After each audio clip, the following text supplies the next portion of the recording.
Chlorine electron लेकर चला गया, वहां से समझिए।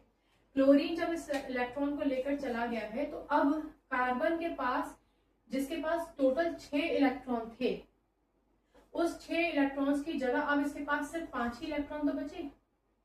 6 इलेक्ट्रॉन्स की जगह 5 ही इलेक्ट्रॉन तो बचे, क्योंकि एक यूनिट जो क्लोरीन से शेयर किया था वो तो लेके चला गया क्लोरीन, राइट। तो इलेक्ट्रॉन्स बचे 5।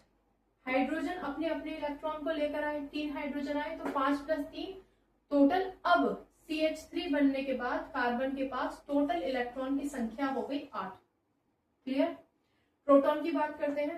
प्रोटॉन तो हमेशा न्यूक्लियस के अंदर ही रहते हैं, तो वो तो कभी बदलेंगे ही नहीं। तो कार्बन के पास 6 प्रोटॉन तो थे ही थे, और क्योंकि ये H+ जो हाइड्रोजन है, प्रोटियम हम लेते हैं ना, जिसके पास 1 प्रोटॉन होता है, तो ये 3 हाइड्रोजन आए थे, तो ये तीनों के तीनों हाइड्रोजन 3 प्रोटॉन भी लेकर आए थे।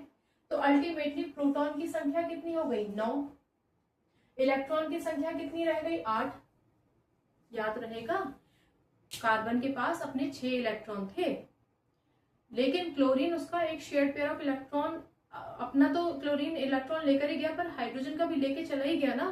तो अब जो टोटल इलेक्ट्रॉन्स कार्बन के पास बचेंगे क्लोरीन जाने के बाद, CH3 वाले कार्बन के पास जो टोटल इलेक्ट्रॉन बचेंगे वो 5 बचेंगे, और 3 इन इलेक्ट्रॉन्स को जोड़ दीजिए जो हाइड्रोजन लेकर आया था, तो 5 + 3 8 इलेक्ट्रॉन हो गए, राइट। पर प्रोटॉन की संख्या तो बदलेगी नहीं, प्रोटॉन तो न्यूक्लियस के अंदर होती है, तो अभी भी कार्बन के पास 6 प्रोटॉन है, और 6 प्रोटॉन हाइड्रोजन के भी हैं, तो टोटल 3 प्रोटॉन हाइड्रोजन के भी हैं, तो टोटल मिलाकर 9 प्रोटॉन हो गए। अब आप देखिए कि एक यूनिट पॉजिटिव चार्ज ज्यादा है। नॉर्मली हम किसी भी एटम में number of proton number of electron बराबर समझते हैं ना, इतना आपको समझ में आ गया, राइट। लेकिन अब जब ये CH3 बन गया है, एक पर्टिकुलर एक मॉलिक्यूल आपका तैयार हो गया है, तो इसमें पॉजिटिव चार्ज जो है वो 9 हो गए और नेगेटिव चार्ज 8 हो गए। तो 9 में से 8 निकाल दीजिए अगर आप, तो पॉजिटिव 1 यूनिट का फर्क आ रहा है। ये भी एक कारण है जिसकी वजह से प्लस चार्ज आता है CH3 पर, ठीक है। तो आप फॉर्मूला चार्ज भी निकाल सकते हैं, आप ऐसे भी समझ सकते हैं, राइट। तो ये छोटा सा कॉन्सेप्ट था जो आप तक पहुंचाना बहुत जरूरी था। अगर कोई कंफ्यूजन है तो पूछ लीजिएगा।